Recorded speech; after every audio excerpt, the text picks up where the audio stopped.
우리가 함께 읽었던 이 본문은 모세의 노래의 마지막 단락입니다. 모세의 노래의 후반부는 이스라엘의 원수에 대한 심판이 기록이 되어 있습니다. 하나님은 이스라엘을 심판하는 도구로 사용하시기도 하시지만 또 그들의 교만도 심판하신다는 것이죠. 이로써 하나님이 이스라엘의 하나님이심을 넘어서 모든 민족과 열방의 하나님이신 것을 보여줍니다. 노래를 다 마치고 모세는 다시 한번 율법의 말씀에 대한 순종을 요구합니다. 46절을 보면 그들에게 이르되 내가 오늘 너희에게 증언한 모든 말을 너희 마음에 두고 너희 자녀에게 명령하여 이 율법의 모든 말씀을 지켜 행하라. 다시 한번 이 백성들에게 노래를 통하여서 하나님의 말씀을 저들에게 들려준 것은 이 율법의 모든 말씀을 순종하고 또 자녀들에게까지 가르치면서 순종할 것을 이렇게 명령하시기 위해서 이 모세가 이 노래를 통해서 이스라엘 백성들에게 다시 한번 가르치고 있는 것입니다. 특별히 우리가 오늘 이제 이 말씀을 통해서 이제 보아야 될 것은 우리가 읽었던 34절을 보면 이것이 내게 쌓여 있고 내 곳간에 봉하여 있지 아니한가. 갑자기 뭐가 쌓여 있다는 말이고 내 곳간에 봉하여 있지 아니하냐라는 말씀일까요? 이것은 쉽게 말하면 이스라엘 백성들의 죄가 하나님께 심판을 받을 만큼 하나님 앞에 쌓여 있다는 뜻입니다. 그 죄악들이 하나님의 곳간에 이렇게 봉하여져 있다는 것입니다. 여러분, 심판은 어느 날 갑자기 임하는 것이 아닙니다. 우리의 죄가 하나님 앞에 쌓이고 쌓였을 때 하나님께서 왜 소돔과 고모라를 심판하셨습니까? 성경은 분명히 말씀합니다. 그들의 죄가 너무 무거웠다라고 표현을 하고 있습니다. 우리가 뭐 한 번, 두 번 죄를 지어서 하나님의 심판이 임하는 것이 아니라 하나님은 끊임없이 우리에게 사인을 주십니다. 너 그 죄에서 돌이켜라. 너 회개하고 돌이켜라. 그런데도 이스라엘 백성들이 하나님의 말씀을 듣고도 돌이키지 아니하고 죄를 쌓아갑니다. 그 죄가 쌓이고 쌓여서 임계점이 넘어서면, 심판의 임계점이 넘어서면 하나님께서 그것을 심판하시는 것이죠. 여기서 우리가 두 가지를 볼 수 있는데, 하나님은 오래 참으시는 하나님이시라는 것입니다. 그리고 하나님이 심판하실 때는 그 죄가 쌓여서 심판하시는 것이기 때문에 하나님의 심판은 아프다는 것입니다. 그래서 우리가 흔히 너 하나님한테 매 맞기 전에 돌아와, 이런 표현들을 쓰잖아요.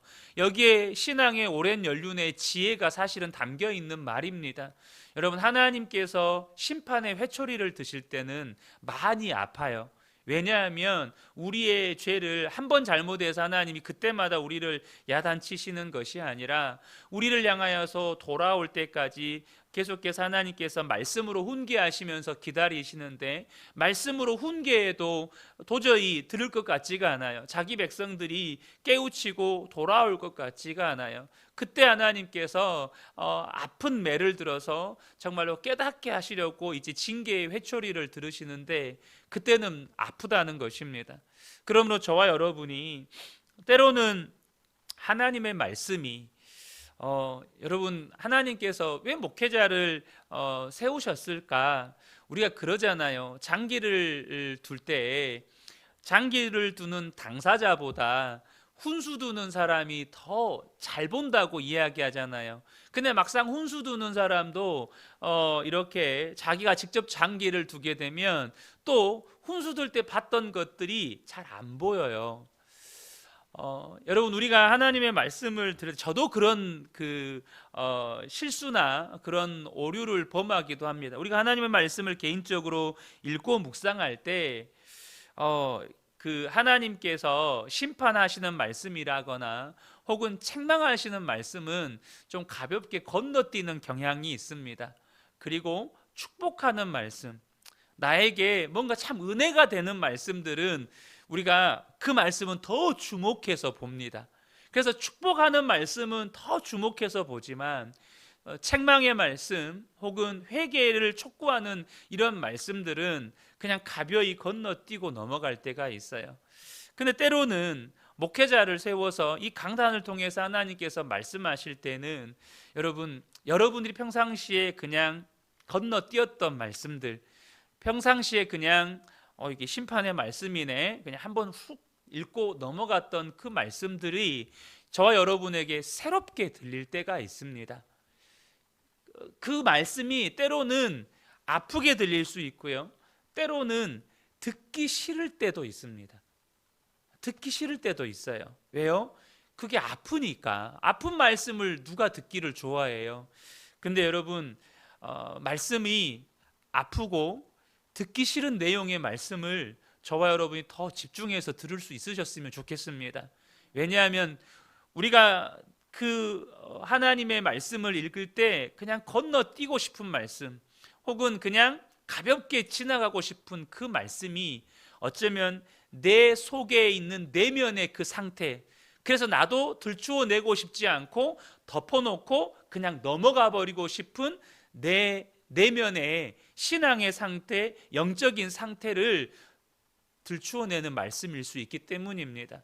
그러므로 저와 여러분이 하나님의 말씀을 들을 때, 때로는 이 말씀을 읽을 때 정말 건너뛰고 싶은 그 말씀에 더욱 집중해서 나에게 들려주신 하나님의 음성을 들을 수 있는 그런 복된 분들이 되시기를 축복합니다.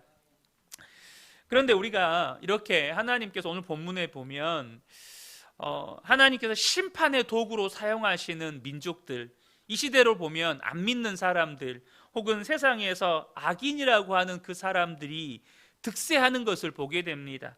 심지어 우리를 징계하시는 하나님의 회초리로 그들을 사용하시는 것을 볼 때면 더 마음이 괴롭습니다. 안 믿는 사람들이 오히려 나를 괴롭게 하는 거예요. 믿지 않는 자들이 득세하면서 우리에게 고통을 주는 것입니다.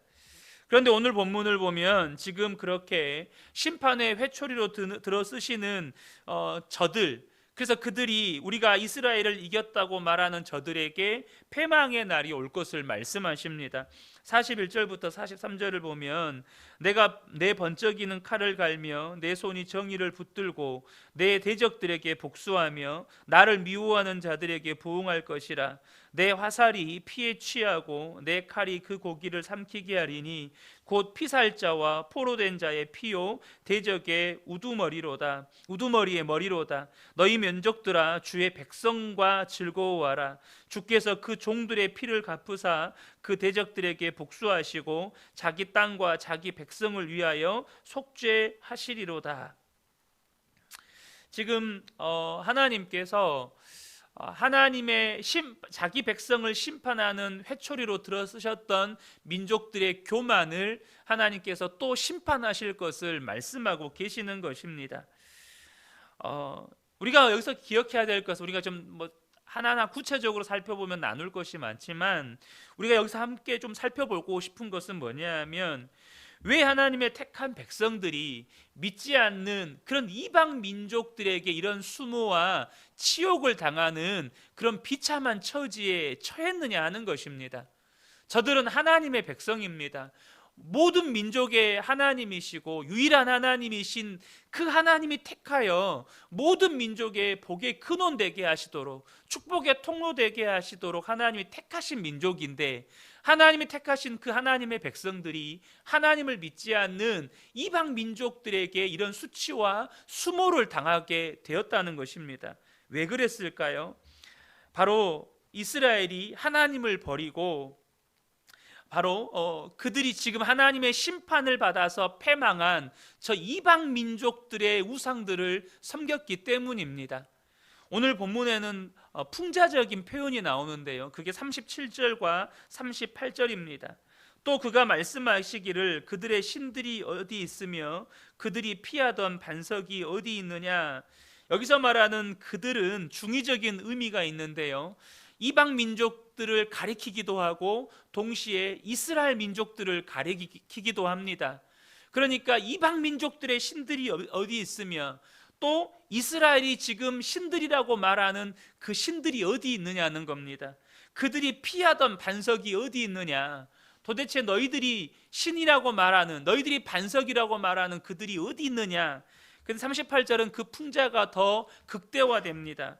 그들의 재물의 기름을 먹고 그들의 전제의 재물인 포도주를 마시던 자들이 일어나 너희를 돕게 하고 너희를 위해 피난처가 되게 하라.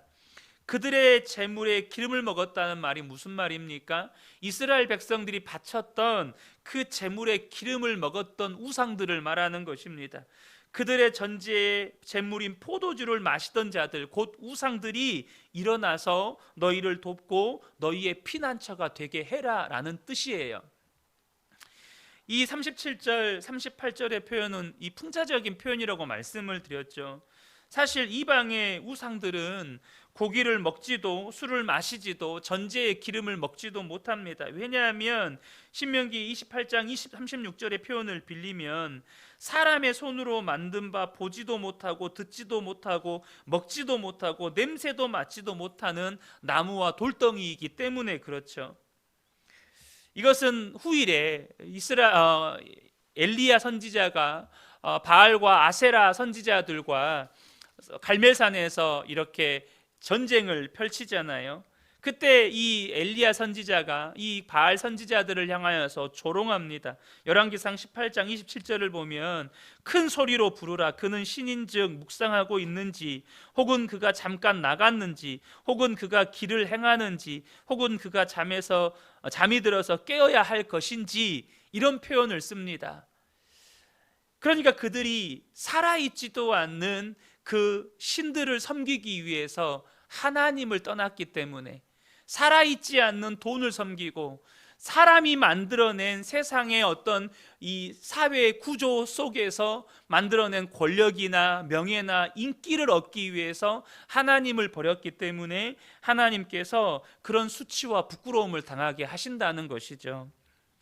사랑하는 성도 여러분, 하나님만이 유일하신 하나님이십니다. 하나님만이 살아계신 하나님이세요.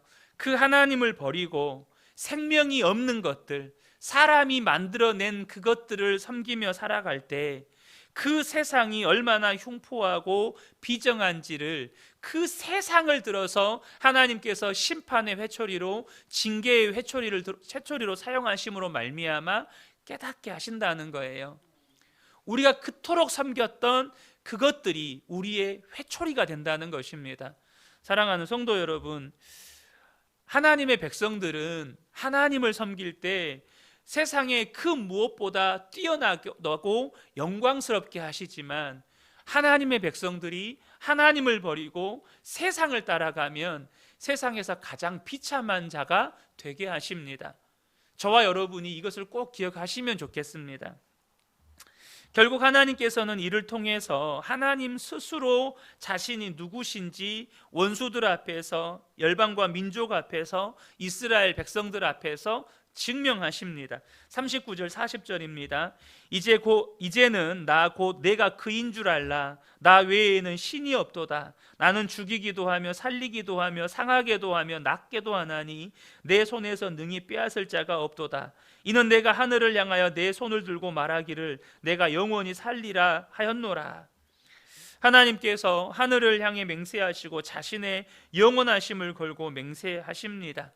하나님만이 하나님이시다는 거예요. 정의를 이루시고 대적들에게 보응하시고 하나님을 미워하는 자들에게 보응하시고, 하나님만이 죽이기도 하시고 살리기도 하시고 상하게도 하시고 낫게도 하실 수 있는 유일한 분이십니다.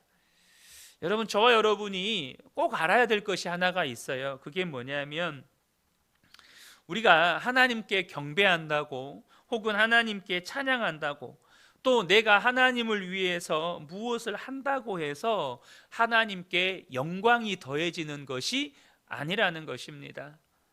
여러분, 태양 앞에 우리가 불을 하나 밝힌다고 해서 태양이 더 밝아집니까? 여러분, 우리 지구에 사는 우리가 열심히 그 발전기를 만들어내고 전력을 만들어내서 지구 전체를 환하게 밝힌다고 한들 태양이 더 밝아질 수 있나요? 절대 그럴 수가 없는 겁니다. 저와 여러분이 하나님을 위해서 무언가를 하고, 내가 주의 영광을 위해서 살겠습니다 하고, 그래서 하나님을 위해 산다고 하는데 그것으로 말미암아서 하나님께 영광이 더해지는 게 아닙니다. 물론 그 믿음의 고백은 너무나도 귀한 고백입니다. 그런데 여러분, 우리가 그렇게 하나님을 찬양하고 하나님을 경배하고 또 이 땅을 살아가면서 주의 영광을 위해 살면서 내 삶을 통해서 하나님이 영광 받으시게 한다고 하는 건 뭘 의미하는 걸까요? 그것은 다른 게 아닙니다. 우리가 그렇게 하나님의 영광을 위해 살 때 하나님께 영광이 더해지는 게 아니고 하나님의 영광을 나타내는 통로가 되는 것입니다. 하나님께 영광이 더해지는 게 아니에요. 그분의 영광이 나라고 하는 반사체를 통해서 세상에 잠깐 비춰지는 것입니다. 그러니까 여러분, 달은 태양의 빛을 받아서 지구에다가 그 빛을 반사해 주는 거잖아요. 보름달이 지구에 보일 때는 태양의 빛을 받아서 이 달 전체가 그 태양의 빛을 반사해 주는 거잖아요. 그거와 똑같습니다.